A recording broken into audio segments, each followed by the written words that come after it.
Hello, this is Melissa of Elevate Palm Beach, wanting to take a few minutes of your time to talk about what sustainable education is.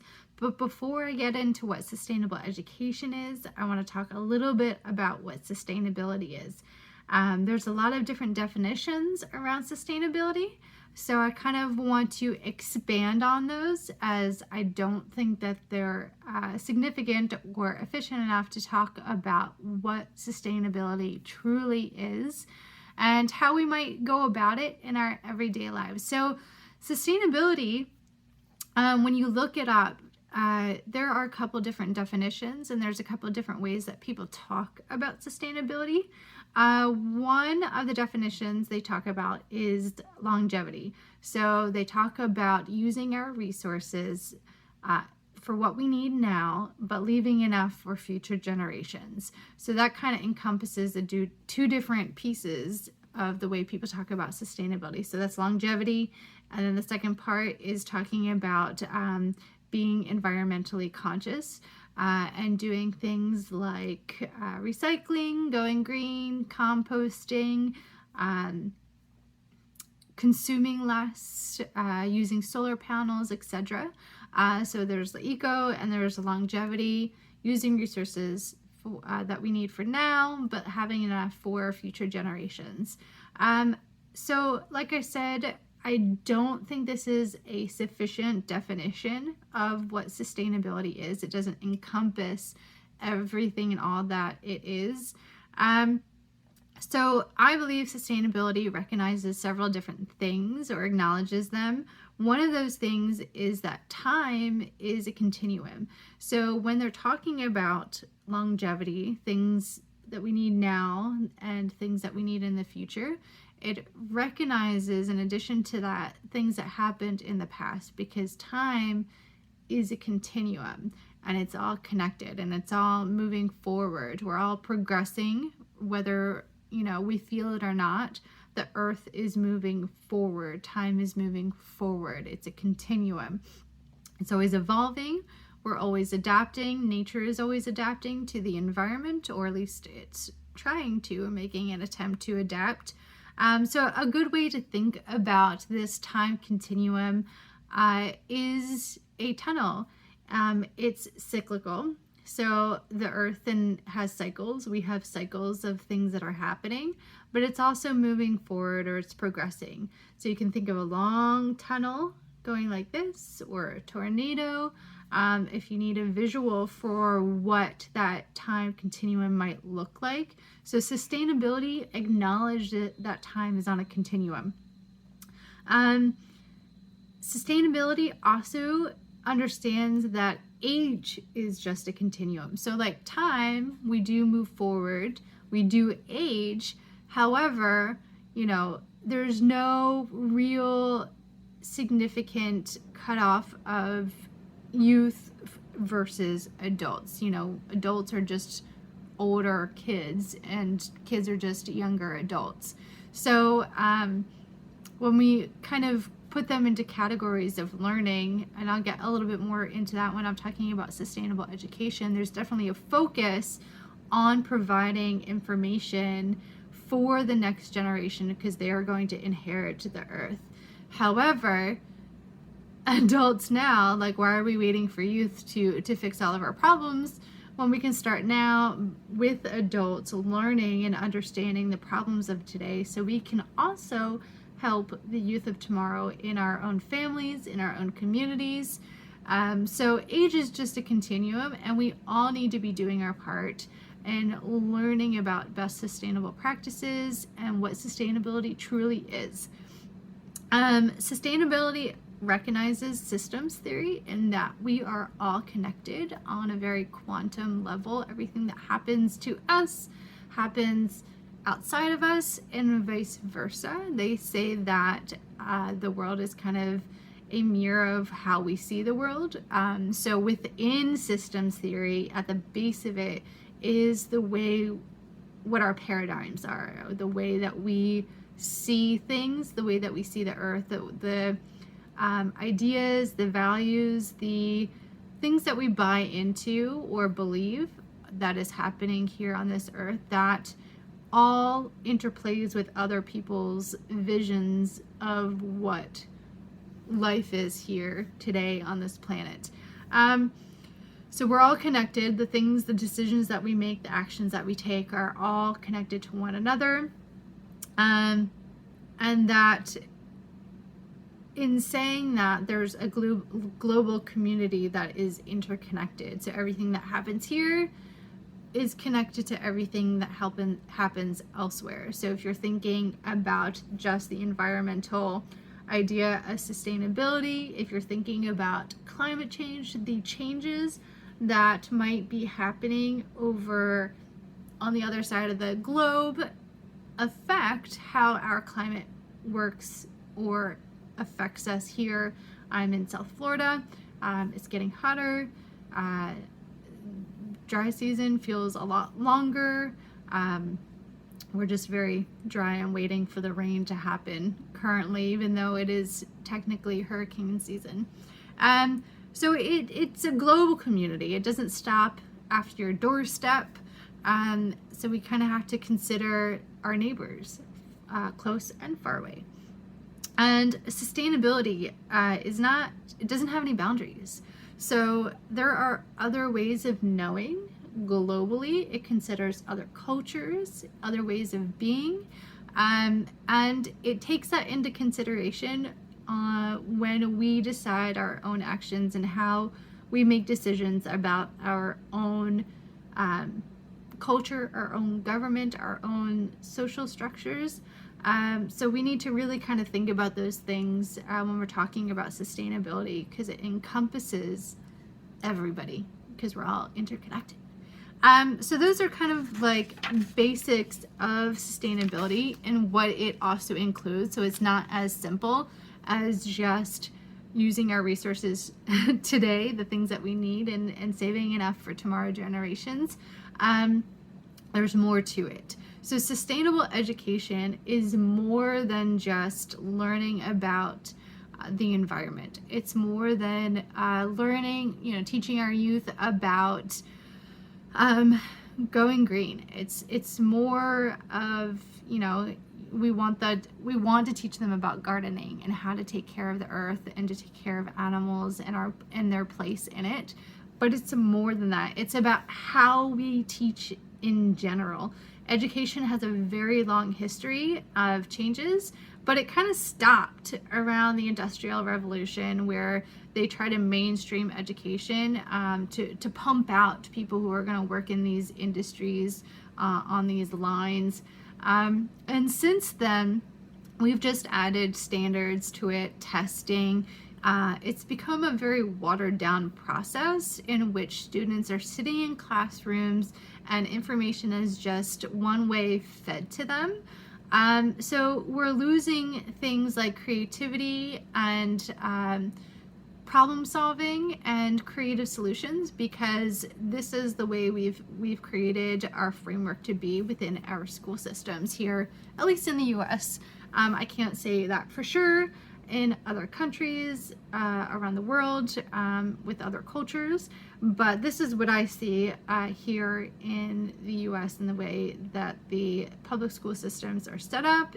Even some private schools still kind of take on, they're having to prove that they're meeting standards, taking tests, etc. Even if there is a little bit more wiggle room in some of the private sectors.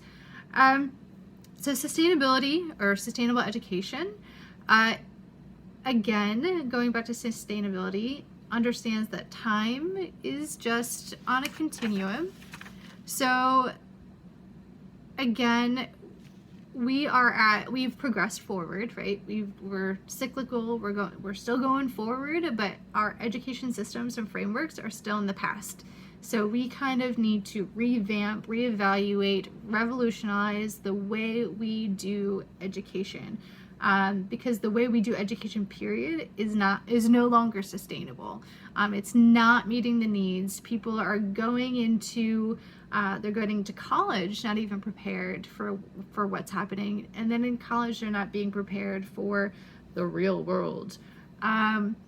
So we need to rethink what skills we're teaching in those settings, especially if they're needing to sit in a chair all day long, and that's not really how child development works. And sustainable education also recognizes that age is just a continuum. Again, like I said, in sustainability, there's such a high focus these days on youth programming, which is fantastic. We definitely need youth programming, but we also need the adults to learn about some of these things as well, to develop some skills, so that they may bring it back to their families and communities and help the process of learning. That saying it takes a community to raise a child is not, that's a real thing. It happens, it's needed, because our children are just products of their environment, and we are part of that environment. So we need to be more aware or intentional of how we are teaching our youth, and the first step of that is teaching ourselves. So not just an emphasis on youth programming to learn these things so that they may save the world, but also adults need to take part in that learning as well. Sustainable education recognizes global citizenship skills. So going back to some of those like life skills, it's learning the farming, it's learning to cooking and sewing, etc. We need some of those skills reintroduced in curriculums. And it's also those 21st century skills that a lot of schools are talking about, and soft skills. So soft skills are talked about in the business sense, right? There's thousands and thousands of dollars spent every year for businesses to hire consultants to come in and teach their employees about soft skills. And then you have curriculum that is emphasizing 21st century skills. They're all the same skills. So what we're saying is both youth and adults are needing these social skills, which include effective communication, collaboration, problem solving, conflict resolution, and processing skills, because these skills are learned. They don't come naturally to people. So if we're not intentional about teaching them, they're not going to learn them. What I find a lot of times that people talk about these skills is, oh, we just use group work and that's how they learn these skills. That's great.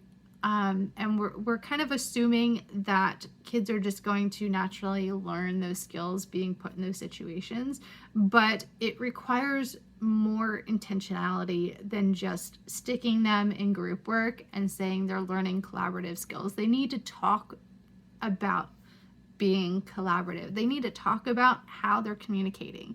They need to talk about how they're resolving their conflict with their neighbor. They need to talk through these things to develop processing skills, and they need to realize that what they're doing is developing processing skills. So it's really just a matter of talking it out more. I don't really think there's such thing as over communication, and I think kids of all ages and levels can understand or wrap their head around some of these concepts, and we just need to make it more blatant instead of just assuming they're getting these skills by being put in certain situations. We need to talk through those.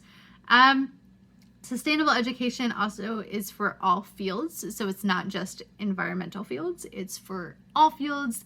Everybody needs it, because we're all connected. So we all need to break down our barriers. In schools, art majors stick with art majors, science majors stick with other science majors. We need to kind of cross lines and realize the benefits of other fields and come together a little bit more collaboratively to solve problems, because all of these different people in all these different fields have different strengths and skill sets. We need to break down those barriers. Again, there's no boundaries. And they're in different boundaries, different kinds of boundary conversation with sustainable education and sustainability. Again, systems theory, teaching that we are all interconnected. I'm not making that up. It's not just like a spiritual nice thing to say. In physics, they talk and are further learning and understanding the interconnectedness of all things on a very quantum level. I'm not a physicist, but understanding that basic concept really has opened my eyes and changed the way I see things. So it's really beneficial to like start getting into it or reading about it or understanding how systems theories works. I hope to do another video about systems theory, so check out that.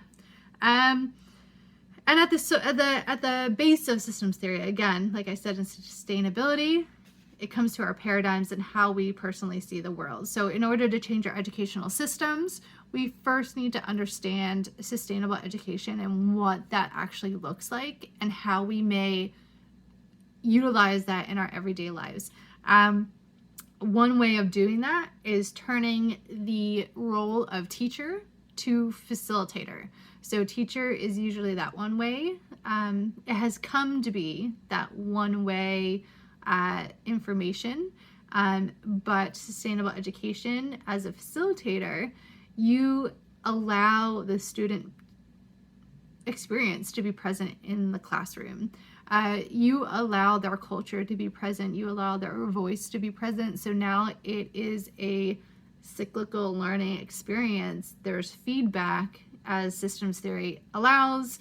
And then it allows for learning on both ends, right? So, you know, the adult is learning as much from the child as the child is learning from the adult.